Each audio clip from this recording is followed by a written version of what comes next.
My family ignored me for 20 years while worshiping my brother. I built a $500,000 business alone. Now they're begging because my brother left them bankrupt with $120K in debt. I'm 29 years old. I run my own custom products company. And honestly, I need to tell this story because I've been carrying this for like 20 years and only now.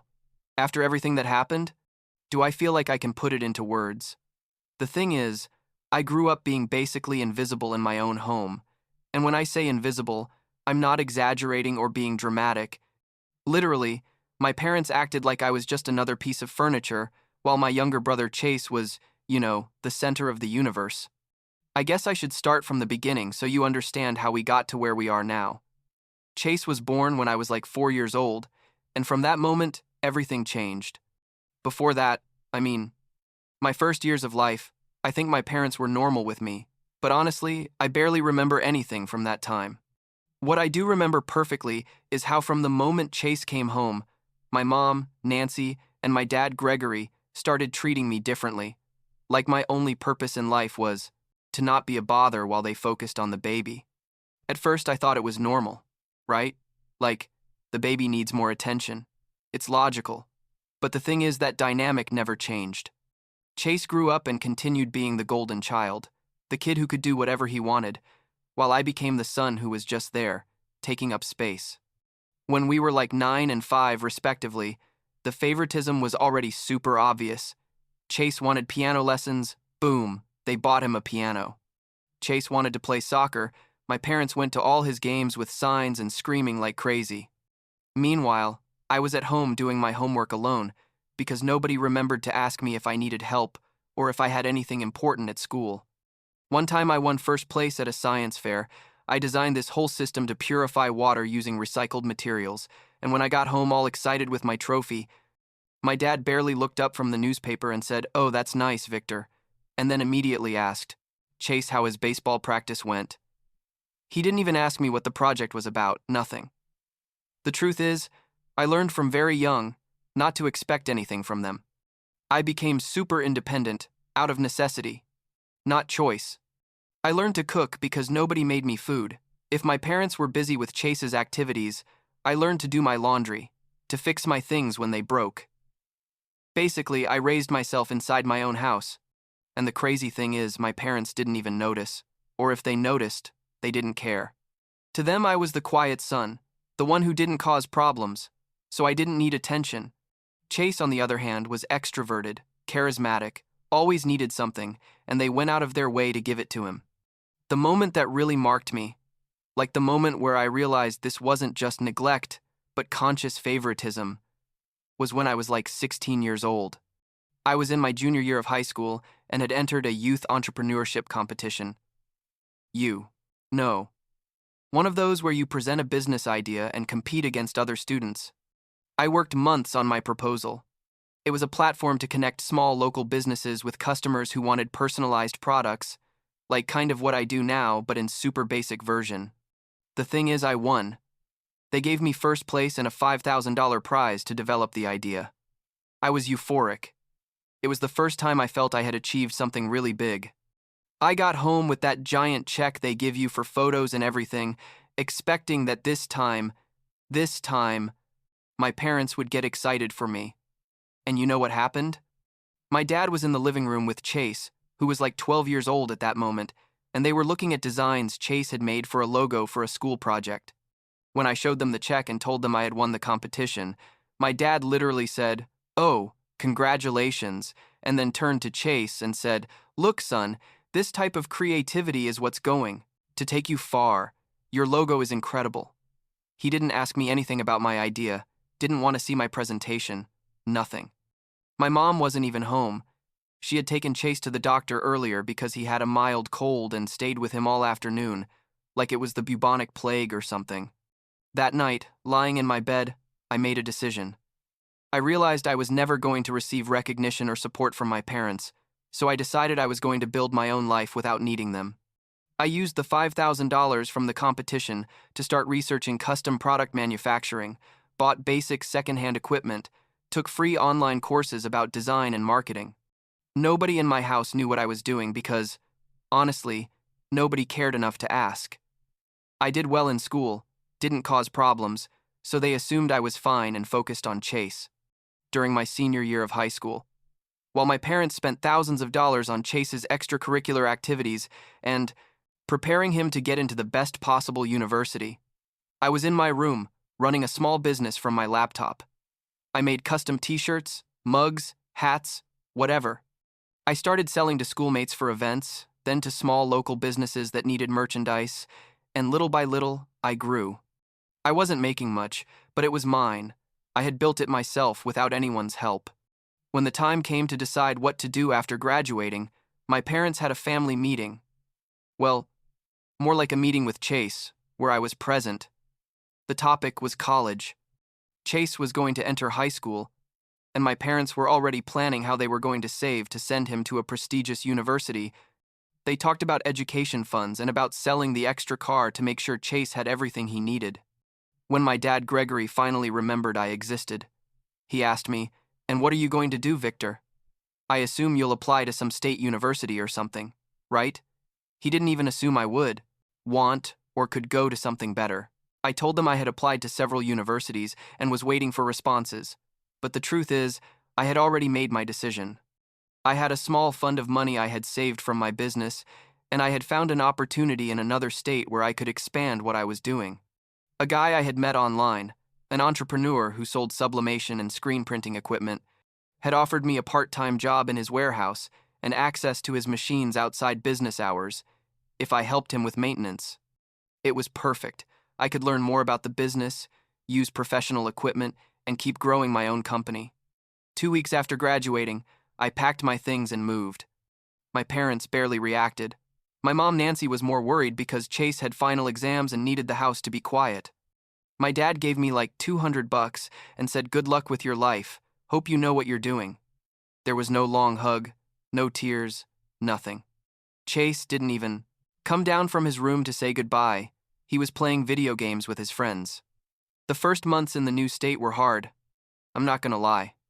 I worked at the warehouse like 40 hours a week, then spent another 30 or 40 hours working on my business, sleeping like 4 or 5 hours a night.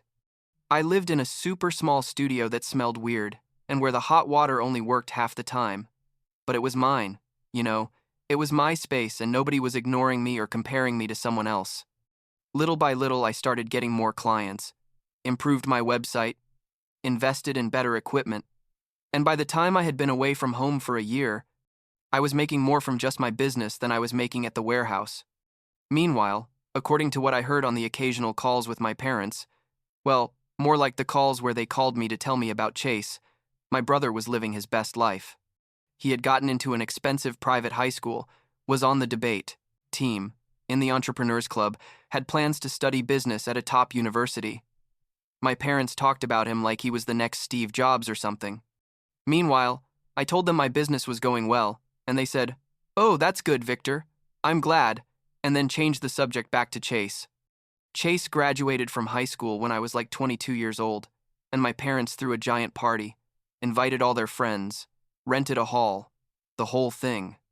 I drove like 6 hours to go because, I don't know, I guess part of me still had hope that things could change. It was a mistake. Nobody asked me anything about my life, about my business, nothing. I stood there like a ghost, while everyone congratulated Chase, and my parents gave speeches about how proud they were and how Chase was going to conquer the world. I left after a couple hours. Nobody noticed my absence. In college, Chase decided he wanted to start his own business. Something about an app for students or I don't know what. The truth is they never explained it well because it's not like they asked my opinion either. The important thing is my parents decided to fully finance his idea. They gave him like $50,000 to start. Without asking, without hesitating, they just handed him the money because they believed in him. When I found out, it hurt more than I want to admit. I had spent years building my business from scratch, with my own money, without anyone's help, and Chase got $50,000 just like that. My business, meanwhile, kept growing. By the time I was 24, I had already hired 2 employees, had moved operations to a small commercial space, and was generating 6-figure annual income. I wasn't a millionaire or anything, but I was doing well. Very well, considering I had started with $5,000 and zero support. I had learned everything on my own, made mistakes 1,000 times, but I had persisted. And now I had something solid, something I had built with my own hands. Chase's company, on the other hand, was a disaster from the start. According to what I could piece together from conversations with my parents, he spent all the money on fancy offices, on hiring inexperienced friends, on expensive marketing that didn't work. He didn't have a real business plan, didn't understand his market, basically was playing at being an entrepreneur with my parents' money. In less than 2 years, the company completely collapsed. He lost all the money and left some debts besides. Here's where things get really interesting. About 6 months after Chase's business failed, I got a call from my dad. It was weird because my parents almost never called me directly. Normally, it was me who called them at Christmas and on their birthdays, and they barely talked to me for 5 minutes before hanging up. This time, my dad sounded different, like friendlier than normal. He asked me how I was, how my little project, as he called it, was going, and then went straight per minute, to the point. Turns out Chase had a new business idea, something about personalized products, and needed someone with experience to advise him. My dad asked if I could talk to Chase, give him some advice, maybe help him connect with some of my suppliers. I was silent for like a full minute, processing what I had just heard. After years, literally years of ignoring me, of not paying attention to my business, now they were looking for me because they needed something from me. And it wasn't even for them, it was for Chase. Again, everything revolved around Chase. I told my dad I would think about it and hung up. I didn't sleep that night.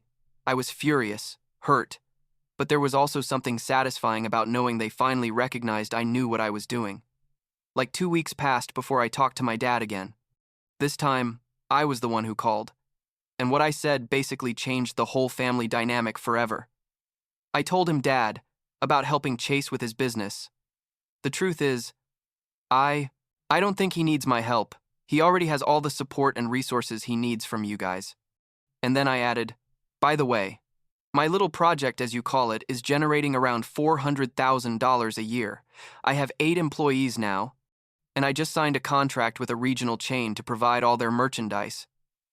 So, I'm kind of busy to be Chase's free consultant. The silence on the other end of the line was glorious. I'm not gonna lie. My dad literally didn't know what to say. He stammered something about how he didn't know I was doing that well, and I responded, well, it's because you never asked. I hung up after that and felt, I don't know, liberated somehow. I had spent my whole life looking for his approval, and suddenly I realized I didn't need it anymore. I didn't care anymore. 2 days later, my mom called me, crying. Apparently, my dad had told her about our conversation, and she was devastated that I didn't want to help my brother.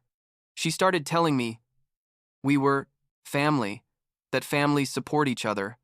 How could I be so selfish? And I, who normally stayed quiet and took everything, this time exploded. I told her, Mom, are you seriously talking to me about family and support? I've been living alone for over 10 years, built a business from scratch, and you guys didn't even know it existed. You never asked me if I needed anything, never went to any of my events when I was a kid, never celebrated any of my achievements. But now that Chase needs something from me, suddenly I'm part of the family again, right? It doesn't work like that. My mom kept crying and saying I didn't understand, that they had always been there for me, that just because they gave more attention to Chase didn't mean they didn't love me. I asked her directly, where do you think I got the money to move and start my business? Silence. Don't you remember you gave me money for college? Like $2,000 for the first semester? Well, I never went to college, Mom. I used that money to buy equipment and materials. You guys were so focused on Chase you didn't even realize I never enrolled in any university. That conversation ended badly. Very badly. My mom hung up crying, and I felt like garbage for a few minutes. But I also felt I had finally said everything I had been holding in for years. I didn't talk to my parents for like 6 months after that. Every once in a while, my aunt, my mom's sister, would call me to try to mediate, but I made it clear I had nothing to discuss with them until they were ready to acknowledge everything they had done to me. During that time, my business kept growing. I opened a second location, hired more people, diversified the products we offered, I was living well, had my own nice apartment, a decent car, was dating an amazing girl. Life was good, better than it had ever been. And the best part was, I had achieved it completely alone, without anyone's help, especially without my parents' help. One day I was in my office, reviewing numbers with my accountant, when my assistant told me there was a woman in reception who said she was my mother and needed to see me urgently. I was surprised because I had never told my parents where my office was or even what exact city I lived in. They only knew I was in another state. My mom had somehow tracked me down, probably searching my name on Google or something. I went down to reception, and there was Nancy, my mom, like 20 pounds thinner than I remembered her, with dark circles under her eyes, looking tired and older. She asked me to talk privately, and we went up to my office. When I closed the door, she started crying again, like uncontrollably. She started telling me things were very bad at home, that they had spent all their savings on Chase's failed business, that now they had debts, that Chase had asked them for more money for another business idea, and they had no way to give it to him. She told me they needed my help.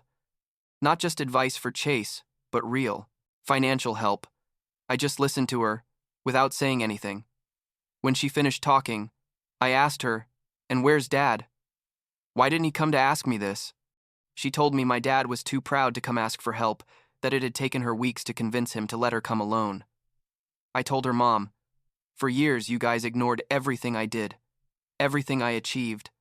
You treated me like I was invisible. And now you come to ask me for money because the favorite son didn't turn out to be as successful as you expected. How do you think that makes me feel?"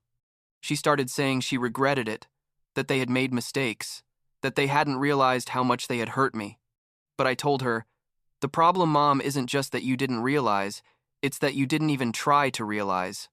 I was there, living in the same house as you, and you never took even 5 minutes to ask me how I felt, what I needed, what I wanted." I gave her like $1,000 in cash I had in my office and told her that was all I was going to give them, to use it to cover some urgent debt, but not to count on me for more. She took the money and thanked me, but before leaving she told me, "Victor, please, don't completely close the door on your family." And I responded, "I didn't close the door on you, Mom. You guys didn't even know there was a door because you never turned to look at me." I watched her leave my office and didn't know whether to feel good for having stood my ground or bad for having given money when I knew they would probably waste it. Like 2 months later, Chase showed up at my office. This time he didn't ask permission or anything. He just walked in, went past reception, saying he was my brother and needed to see me urgently. My assistant let him go up because, well, technically he was my brother. Chase looked different, thinner too, without that rock star attitude he had always had. He sat across from my desk and told me, "Brother, I need your help. Seriously, I'm desperate." He told me his whole situation, how his business had failed, how all his friends he had hired left him when the money ran out, how now he had personal debts on top of the ones he had left my parents with. He asked me to hire him at my company, to give him a job, any job, to train him so he could learn the business for real. And part of me, the part that still remembered when we were kids, and he wasn't to blame for how our parents treated us, wanted to help him. But the other part, the part that remembered all the years of being ignored and belittled, couldn't do it. I told him, "Chase, during our entire childhood, Mom and Dad gave you everything while they gave me nothing. You didn't ask for that treatment. I understand. But you also didn't do anything to change it. You never defended me. Never told Mom or Dad, 'Hey, Victor is here too. He also needs attention.' You simply accepted being the favorite and left me in the shadow. Now you come here, asking me to rescue you. And I'm sorry, but I can't do it.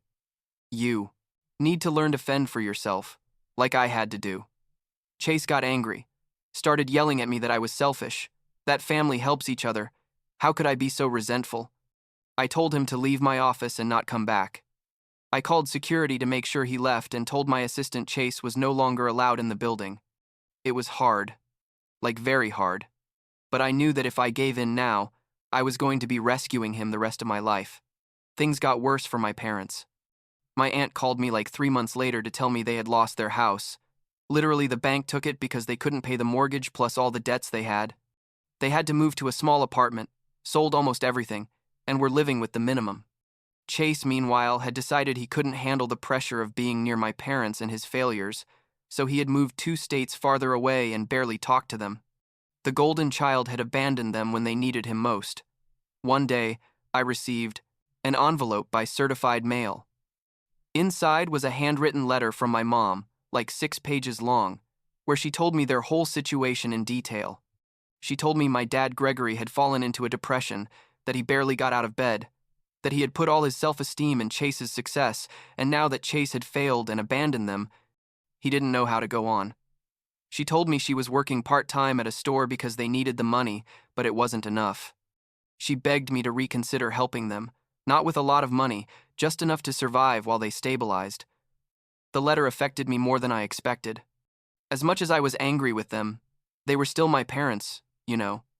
I couldn't just ignore that they were suffering, even though part of me felt they deserved it for everything they had done to me.